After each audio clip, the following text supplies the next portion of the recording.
It's time to eat. What are you hungry for? Sit down and get ready to consume an abundance of fantasy football knowledge from Ross Tucker and Joe Dolan. Feed me now. I'm starving. On the Fantasy Feast Eatin' Podcast. Yeah, let's eat, baby. It is the Fantasy Feast Eatin' Podcast. It is presented by DraftKings, which is the place that you should all go to participate in a little Sunday slate DFS conference championship game style. I'm the former NFL offensive lineman. Those of you that check us out on YouTube, youtube.com/Ross Tucker NFL, you're able to check out the helmets, the game balls. Seems like a long time ago now at this point, man. It was. I retired in 2008, so 14 years ago. Gosh. I'm so old. Yet Andrew Whitworth is still playing. Brady's older than me. He's still playing. I'm just a complete loser that could only play 7 years. Check me out on social media at Ross Tucker NFL. We are always available at Ross Tucker Pod is where you get all of our shows, even Money Podcast, which people love. Of course, the College Draft Podcast, getting you ready for the draft, which is amazing and very important for those of you that play Dynasty Fantasy or really any fantasy football players out there. Joe and I will be getting into that, among other things, next week. Ross Tucker Football Podcast is every day. PFT Commenter was awesome yesterday. Andrew Brandt, amazing today. Tomorrow, it'll be the GOAT, Greg Cosell, who you can check out sometimes at fantasypoints.com using the code 21Feast, which is co-owned by our very own Joe Dolan at FG_Dolan, the fantasy gangsta. Again, FG_Dolan. Joe, there's a lot to get to. I guess I feel like I want to maybe not recap each game from last week, but just kind of get your thoughts from a fantasy perspective, probably especially about the losing teams like the Titans, and your thoughts on Tannehill, A.J. Brown, Derrick Henry. I didn't think looked that great. I don't think he looked as good as Foreman did. No, I mean, Derrick Henry, obviously coming off the injury, I thought he looked pretty good at the beginning, and I don't know if maybe he wore down, but the Titans just didn't have the best of offensive performances, it goes without saying. Ryan Tannehill was not very good in that game, but what I think that game showed for sure with the Tennessee Titans is that they need to upgrade at receiver. They need somebody outside of A.J. Brown. Julio was fine in that game, but, you're throwing to Westbrook Akina on the interception that ended up essentially sealing the game, and it Ferkser's your tight end. It's just not going to get it done. They have got to upgrade at receiver this offseason. I think that is pretty obvious here for the Tennessee Titans. And then if you want to flip over to the loser on the two more losers, Green Bay and Tampa Bay, what do we even say at this point, Ross? I mean, the Rodgers situation's up in the air. The Brady situation is up in the air. Now, Bruce Arians said he's coming back. So I think he's the oldest coach in the NFL, or one of the two or three. Pete Carroll's up there as well. Belichick's up there as well. You look at these situations and you're like, okay, Green Bay, Aaron Rodgers could be gone. Devontae Adams is entering free agency. So that is a big time question for them. Tampa Bay, what does Tom Brady do? What does Gronk do? Do they bring it back for one final dance? Those are the questions that I think are going to be answered in the next couple of weeks here. Once we get, I think the gap year, the gap week between the championship games and the Super Bowl, we might see some stuff happen. I think both the Alex Smith trade a couple of years ago from the Chiefs to the team, and also the Matthew Stafford trade were reported pre-Super Bowl. So I think we could get some of that quarterback movement going as well. And for the final loser, the Buffalo Bills. I mean, I feel so bad. I feel awful for Bills fans. I mean, you can talk about the overtime rules. You can talk 13 seconds left. You give up 50 yards. I mean, What a shame. What a shame for them. Josh Allen, I think, staked his claim. He was unbelievable in these 2 playoff games. I mean, I think obviously he lost to Mahomes, but I mean, you talk about somebody who you can make the debate now with Allen or Mahomes. Now, that might sound foolish because Mahomes has won this matchup head-to-head each of the last 2 years in the playoffs, but you watch that game and you watch the things Josh Allen did in that game, and it is a debate. You absolutely can make the case for Josh Allen. Gabriel Davis was the big coming out star, of course, with 4 touchdowns. Emmanuel Sanders is probably going to be gone. I think they can move on from Beasley. Gabriel Davis, with that talent level, the trust Josh Allen has in him, he's somebody who is probably going to be getting consideration in the top 60 picks in fantasy drafts next year. And also, Devin Singletary. I mean, I think he played 100% of their offensive snaps in that game. There's another guy that, he really, they needed him to step up. And while he didn't have a great game against Kansas City, that's somebody whose role, given that offense, if they don't make a significant move in the backfield this offseason, that's a top 36 guy coming off the board. So a lot of positives for the Buffalo Bills. They'll be back. It is just so unfortunate they couldn't get over that hump in what was, I mean, I think you can make the argument it was the game of the century. Like, what a freaking battle that was. You can make what argument with Allen over Mahomes? I just think that he's the best quarterback in the NFL. I think you can make the argument. I think you can make the I think you can. I don't know if you're talking best or fantasy or for both. Fantasy Ross, it's not even close. He's the best. Now Mahomes obviously can run as well, but like Allen's more mobile. I think Greg Cosell put it your way on the Ross Tucker Football Podcast. They ask him to be Superman each and every week. Mahomes. I mean, it's splitting hairs here. Like, I think it's going to sound foolish because Mahomes has beaten him in the playoffs each of the last 2 years. But the point is, Josh Allen is in the conversation for the best quarterback in the NFL after what he did in the playoffs. And it's unfortunate that game had to eliminate one of those 2 teams because they're playing at super high levels right now. Well, there's no doubt about that. There's also no doubt that this new free fix finder service at AutoZone, where you can troubleshoot more dashboard lights, including your check engine light, ABS light, and service interval light, is awesome. The free fix finder will give you possible solutions for your lights, all backed by verified technicians. They'll even send you your full results in a detailed fix finder report straight to your email, so you have all the information you need to take on the fix. And if you need a bit of help from a repair shop, AutoZone will even refer you to a nearby shop that you can trust. It is the most complete free warning light report backed by technician verified fixes, and you can only find it at AutoZone. So next time your dashboard lights pay you a visit, just get in the zone. AutoZone. Ross, that read gives me just a second. You said dashboard lights quite a bit. Did you know Meatloaf was obsessed with fantasy football? I think I did know that. Yeah, I think I had heard that. I interviewed Meatloaf ever play football? He was a big dude, right? I think he might have at some point. He was a big guy, but no, he was obsessed with fantasy football. He basically claimed to be the best fantasy football player in the world. I remember no, seriously, I remember interviewing him, and he said he won 11 of his 13 leagues that he was in, and like that's a pretty ridiculous ratio. I'll fully admit, like Ross, if I'm in 13 leagues and I make the playoffs in 11 of them, I'm really happy because that's a really good ratio. Meatloaf, I think when I interviewed him, said he won 11 of the 13 leagues, but Meatloaf was a legendary fantasy football player. Well, I think it also depends a little bit on who else is in the league, right? It does. Apparently, you did not. Meat was very good at picking his opponents. Let's put it that way. Yeah, evidently.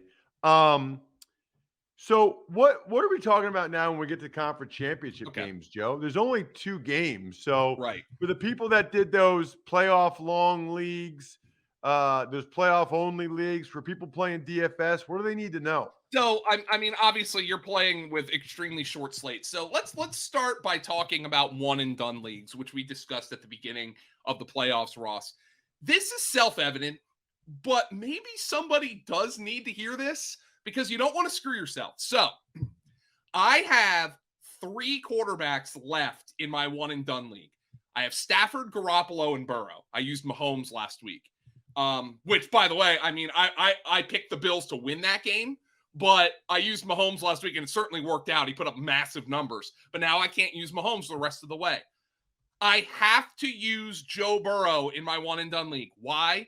Because I have to guarantee myself that I'm going to have a quarterback to play in the Super Bowl. I have both NFC quarterbacks left. I have both Stafford and Garoppolo left. I have to use Joe Burrow this week because if I use let's just say I use Garoppolo and then the Chiefs and 49ers both win, I don't have a quarterback next week. So I need to use Joe Burrow, or excuse me, in the Super Bowl in 2 weeks. I need to use Joe Burrow. So when you're going through your lineups, maybe you're in a one and done. This goes with kickers. It goes with defenses, positions, teams that have really positions for fantasy that have one player from each team who is viable. Make sure you leave yourself somebody in the Super Bowl. You don't want to lose out on those extra points. That might be self-evident. There's going to be people here nodding and saying, duh, but there might be somebody out there listening who's like, oh, crap, I didn't even think of that. I was going to use Stafford. I like his matchup the best. Like, no, you want to make sure you leave 2 quarterbacks from one conference. That's what you want to make sure you do, so you can pick the winner of that game in the Super Bowl, can use that quarterback. So just throwing that out there. Yeah. That makes perfect sense to me. What about for DFS at DraftKings? I mean, what you're going to have to do here is you're going to have to try to create super diverse lineups here with a short slate. So there's 2 games and there's obviously single game slates. And frankly, Ross, the best way to do that is leaving money on the table. Because the average DFS player is obviously going to say, oh, I need to use all of my salary cap, or I need to use virtually all of my salary cap. If you don't want to duplicate a lineup, you don't want to double a lineup with somebody else, you're going to have to try to create diversity. And that means maybe you don't use up all of your salary cap dollars. You have to hope that you use somebody who would be lower priced, like Gabriel Davis was last week, and goes nuts in the game. That might not be optimal. You might not be picking the optimal lineup, but if you're going to create a lineup that actually has a shot to cash and has a shot to beat other lineups, you need to diversify your construction. And on these short slates, it's going to involve going with some cheaper players and leaving some money on the table, because with just 2 games, this is a showdown thing anyway. When you have a 1-game slate, you're going to need to leave money on the table because it is so easy to duplicate a lineup. Speaking, by the way, of leaving things on the table, you really don't want to leave your health on the table. There's a reason why I started taking athletic greens. Not everybody has the time to eat healthy all the time. I certainly don't with all my travel. Andrew Brandt loves this thing and was telling me about athletic greens. It's like drinking your greens. I mean, I still try to eat pretty healthy, but there are times when I just can't. And you're absorbing 75 high quality vitamins, minerals, whole food sourced superfoods, probiotics, which is really good for my stomach, and adaptogens. It helps support your gut health, your nervous system, your immune system. There's a reason why doctors recommend a multivitamin. The founder's story is amazing. These guys are absolutely killing it at this point, and it costs you less than $3 a day to invest in your health. Cheaper than a cup of coffee. To make it easy, Athletic Greens is going to give you a free 1-year supply of immune supporting vitamin D and 5 free travel packs with your first purchase. All you have to do is visit athleticgreens.com/feast. Again, that is athleticgreens.com/feast to take ownership over your health and pick up the ultimate daily nutritional insurance. Talk to me about the game where I'll be, Joe. AFC Championship, Bengals at the Chiefs. 54.5 is the total. Yep. Ross, we have 2 rematches here in the conference championship game, and the Bengals and the Chiefs, as you are well aware, played just 3 weeks ago. Joe Burrow threw for 446 and 4 touchdowns in that game. That was kind of, I know it's weird to say because he was the number 1 overall pick, but wasn't that kind of like Burrow's like serious NFL coming out party? And now everybody is just talking about Burrow. And you watch that game against the Titans, and I understand that Burrow didn't throw a touchdown in that game, but he's got it, doesn't he? Ross, when you watch him? I mean, he has got some swagger. Do you know this, too? Joe Burrow is the first number 1 overall pick at quarterback to reach a conference championship game by his second season. First ever. Peyton Manning didn't do it. You know, Kyler Murray didn't do it. Stafford obviously didn't do it. Nope. First ever is Joe Burrow. And he's got a rematch. They won this game in Cincinnati against Kansas City just 3 weeks ago. Kansas City has now given up a 200-yard receiver in 2 of their last 4 games. They did it to Gabriel Davis last week. Jamar Chase against Kansas City last time out went for 266 and 3 touchdowns, the best receiving performance of the entire season. Got a hunch Jamar Chase is going to get the football in this game. Just a hunch here, Ross. Kansas City's going to have to try to dedicate a little bit extra resources to slowing him down, but anticipate a lot of points being scored in this game. The run game for Cincinnati is functional at this point. Joe Mixon had the long touchdown run against Tennessee in the divisional round, but this game for Cincinnati is going to be won through the air. So if you're playing your lineups here, Higgins is viable, obviously Chase, Boyd, CJ Uzoma, certainly somebody who's been getting looks in the playoffs. Cincinnati is going to have an opportunity to score points in this game. I mean, it was essentially like a preview. That game between Cincinnati and Kansas City was like a preview of what we would see between Kansas City and Buffalo. There were no turnovers in that game between Cincinnati and Kansas City. They both got 23 first downs in that game and averaged more than 7 yards per play. It was an offensive blast off for the Cincinnati Bengals and the Kansas City Chiefs. Kansas City, though, is certainly going to look to exploit that offensive line that gave up 9 sacks last week. Joe Burrow sacked 9 times. Joe Burrow was also at fault for some of those sacks, though, Ross, and that is a part of his game that he needs to clean up. Yeah, I was just going to say, you took the words right out of my mouth. That's the number 1 area of improvement he needs to have going into next year. He cannot take some of those sacks. It's better than an interception. Totally get it. But he's smart enough and good enough that he should be able to get rid of the ball and not take those sacks. And I mean, look, you have a great kicker in McPherson who obviously can bail you out, but there was one that was essentially a turnover where he knocked them out of field goal range and they ended up having to punt. Ross, you're an offensive lineman.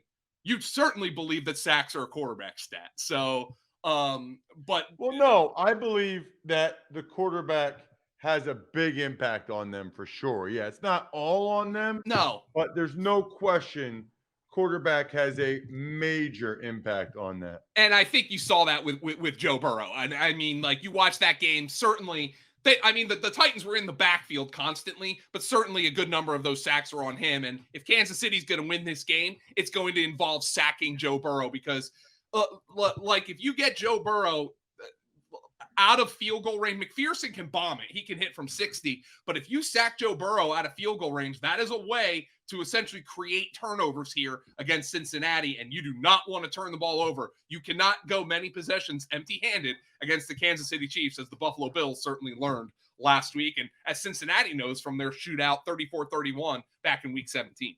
Just out of curiosity, I guess, Joe, what do you think happens in this game? I mean, I have to think Kansas City's going to win the game. I think it's going to be I think it's going to end up like 31-20, something like that. I don't believe the moment is too big for Joe Burrow. I certainly don't believe that. He played in a national championship game. You know, he's gone on the road, went on the road and won in Tennessee against the number 1 seed. But I almost wonder if this is like, hey, your time's coming, but it's still Patrick Mahomes' time. As we saw, obviously, the Mahomes-Allen prize fight last week. I don't know if Joe Burrow is going to be able to step into that ring. and beat. There needs to be a Rocky 2 moment for Joe Burrow. I'm not sure this is going to be his Rocky 1 moment, but I do expect that there's going to be a moment where you're like, man, Cincinnati might actually do this, but I anticipate Kansas City's going to win the football game. What about on the Chiefs side? So the Chiefs had a really interesting game the last time these two teams played. Mahomes threw for 259 and 2, which is probably a little less than you would anticipate in a game that had 65 combined points. Well, Mecole Hardman, who had one catch for 53 yards in that game, was the only Chief receiver to top 40 yards receiving in a 34-31 game. The guy who actually made the big impact was Darrell Williams, who had 88 rushing yards and 2 touchdowns, also had 3 catches for 19 yards in that game. Darrell Williams was inactive last week, so now you got Edwards-Helaire and a guy who's been really stepping up for Kansas City, Jerick McKinnon, the running back who, uncommon, he's the healthiest running back on the team right now. Jerick McKinnon had 10 carries for 24 yards. Obviously, Edwards-Helaire ran the ball better than McKinnon, but McKinnon had 5 catches for 54 yards against Buffalo. He's got over 160 receiving yards in the playoffs so far. So he might end up being a very important player for Kansas City in this game. But you have to imagine, look, Tyreek Hill, Travis Kelce. Hill wasn't the healthiest down the stretch, certainly impacted him against Cincinnati. He is going to step up, and he's going to have a better game thus far. But, you line him up in the slot, that's against Mike Hilton, who's a pretty darn good slot corner. I think it's going to be a really interesting battle, but I anticipate that Patrick Mahomes is going to have a better performance this time out against the Cincinnati Bengals, and that's why I'm picking Kansas City to win this game. I expect it'll be a good game, but I'm picking Kansas City to win. Yeah, I am as well. Talked about it on the Even Money podcast. I actually think there's a chance that this game gets away from the Bengals. I hope that's not the case. As You're going to be there. You don't want it to be the case. No, and I'm very impressed. Mike Hilton, Hendrickson, Jesse Bates. I mean, they've got a bunch of guys that have really, really stepped up. They're a fun team to watch. I think they'll be even better next year. They get the right side of the O-line straight. Speaking of getting things straight, you got to make sure you're straight with your battery. Joe, get ready. I forgot to tee you up last time. Okay, I'll be ready. And you do that at AutoZone, the only place that carries proven tough Duralast batteries. Here's my thing. Forget that it starts at just $80. Forget any of that stuff. They have free battery testing and charging. Sometimes you might think it's your battery, but it's the starter or the alternator. Before you spend money, why don't you find out exactly what it is? And at a minimum, get your battery charged. Why not? We all need our batteries charged in life, figuratively and literally. Next time you're in need of battery help or to get your battery ready for harsh winter weather, start at AutoZone, America's #1 battery destination. Get in the zone. AutoZone. Nice. All right. Love it. I know that AutoZone loves that too, and I know our listeners love it. Niners and the Rams. Ooh, I didn't even realize that the line is now down to -3. It came down a half point. Total is 46. Joseph. For the second consecutive year, a team is going to try to three-peat in the NFC Championship game by sweeping an opponent. It was not successful last year's NFC Championship game. It was Tampa Bay and New Orleans. Well, they're trying to do it again. I don't know. We'll see. Oh, wait a minute. Was last Tampa Bay? That New was Orleans, divisional round. was divisional round. Divisional Okay. round. I was like, wait a minute. They played the Packers. Yeah. All right. Well, anyway, for the second straight year in the NFC. It sounded good. Just talk about the game. It sounded good. For the second straight year, a team's going to try to three-peat against a divisional opponent in the NFC playoffs. In addition, Kyle Shanahan has beaten Sean McVay 6 consecutive times. Ross, they always say, it's hard to beat a team 3 times. It's really hard to beat a team 6 consecutive times. I am not predicting a 7th. I believe the Los Angeles Rams are going to go to Super Bowl 56, which will make them the second straight team to play the Super Bowl in their home stadium. And they're going to become the first team to host a championship game and the Super Bowl because the Buccaneers went on the road in the NFC Championship game last year. So I think Los Angeles is going to win this game. San Francisco the offense is the problem for me right now. And, Jimmy Garoppolo's playing through injury, but San Francisco has scored 36 points in 2 playoff games. That is obviously the lowest of any team remaining in the playoffs. As a matter of fact, there are multiple teams eliminated from the playoffs who have scored more points than the San Francisco 49ers. Buffalo just scored 36 and lost. San Francisco's done it total in their 2 games. Obviously, their defense has been pretty damn impressive, and they know how to get after Matthew Stafford. And I can guarantee you, I don't think D'Amico Ryans is going to be bringing a 0 blitz with 15 seconds left in the game, Russ. I don't think that's going to happen against Matthew Stafford, who's as good against the blitz as anybody in the entire NFL. But I do think the Rams are a little bit too dangerous in this game. I think they have too much firepower, and they're going to attack that secondary. But D'Amico Ryans has done an outstanding job against Matthew Stafford, certainly in the second half of their matchup in Week 18. D'Amico Ryans coming after Matthew Stafford, and that front 7 from San Francisco utterly dominated that game in the second half to get the 49ers into the playoffs against the Rams.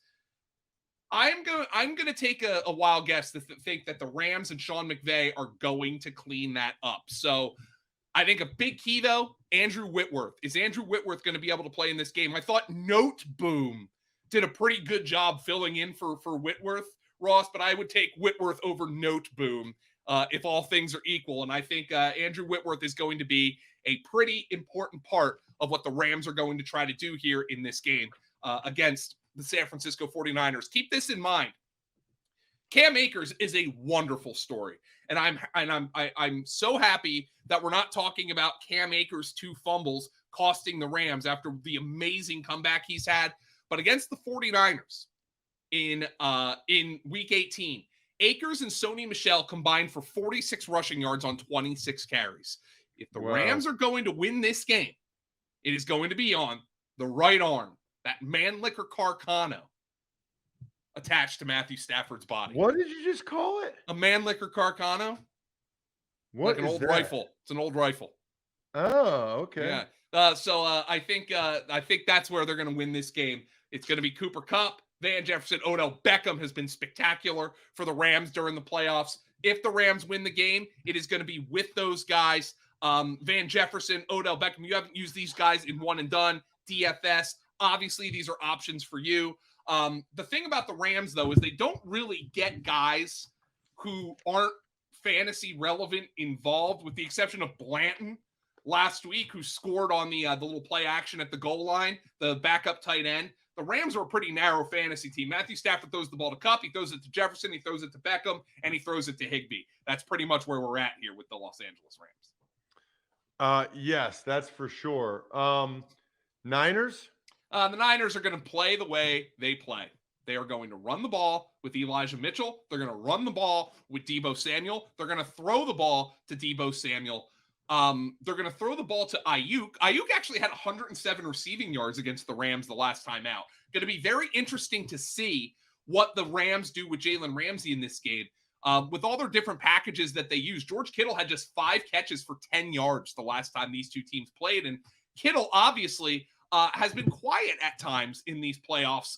The best play for George Kittle in the game against Dallas was the one he didn't catch. He did lead them in receiving against Green Bay, but of course, Jimmy Garoppolo threw for just 131 yards. I think the Los Angeles Rams are going to feel pretty good about their defense heading into this matchup because, the Rams gave up 27 points to the Buccaneers, but they turned the ball over 4 times, and it was 4 lost fumbles. So they had very bad fumble luck in that game. Obviously, there was the bad snap. Cam Akers fumbles going into the end zone. Then he fumbles in his own territory. Cooper Kupp, who you don't expect to fumble, he fumbles in his own territory. There was a lot of Tom Brady witchcraft going on in that game to get the Buccaneers back into it. I think the focus for the Rams is we really like where our defense is right now. We got after Brady. We sacked Brady 3 times. Brady threw an interception. They lost a fumble, did Tampa Bay. So, Brady lost a fumble. So, I think you're looking at the Rams, and Sean McVay is going to talk to his team and understand, okay, look, guys, Our defense played great against Tampa Bay. Forget about the fact that we gave up 27 points. We turned the ball over 4 times. This is why you trade for Matthew Stafford, Ross. That was true franchise quarterback stuff. The Rams turned the ball over 4 times, and none of them were on Stafford. The one that was essentially the center snapping it when Stafford wasn't ready for it. So I'm not blaming Stafford for that, and he still delivered them the win. That's a game Jared Goff certainly doesn't win. But I think the Rams are going to look at this game and they're going to say, we like where our defense is right now. Clean up the turnovers. Stafford, don't make any stupid throws. He was picked off twice in Week 18 against San Francisco. Jimmy Garoppolo's banged up. He's been making mistakes in the playoffs. We can come after this guy. We can win this game with our defense as long as our offense doesn't make mistakes. I expect the Rams to come out, and I expect them to jump out to an early lead, and I think it's going to be too much for San Francisco to overcome. But Jawan Jennings, by the way, who caught just 1 pass for 6 yards against Green Bay. Ayuk didn't have a catch in that game. He had 2 receiving touchdowns in Week 18 against the LA Rams as the Rams were focused on slowing down George Kittle in that matchup. His name's Joe Dolan at FG_Dolan. I am at Ross Tucker NFL. FantasyPoints.com using the code 21Feast is exactly what you want to do. And then check out any of the other shows. You can also always ask Joe specific question. Just send me an email, ross@rosstucker.com. Ask the fantasy expert the question. He knows a lot more than I do. Other than that, I am stuffed. We're done. Thanks for listening to the Fantasy Feast podcast. Make sure to also subscribe to the Ross Tucker Football Podcast, Even Money, Business of Sports, and the College Draft. All available at Apple Podcasts, rosstucker.com, or wherever podcasts can be found. A lot of times on the show, I mentioned DraftKings. Here's what you need to know. You got to be 21 or older, New Jersey, Indiana, or Pennsylvania only. New customers only. Restrictions apply. See DraftKings.com/sportsbook for details. Gambling problem, call 1-800-GAMBLER, or in Indiana, 1-800-9-WITH-IT. By the way, if what I was talking about included a deposit bonus, doesn't always, sometimes it does. Deposit bonus requires 25 times playthrough, and deposit bonuses are paid out in site credit.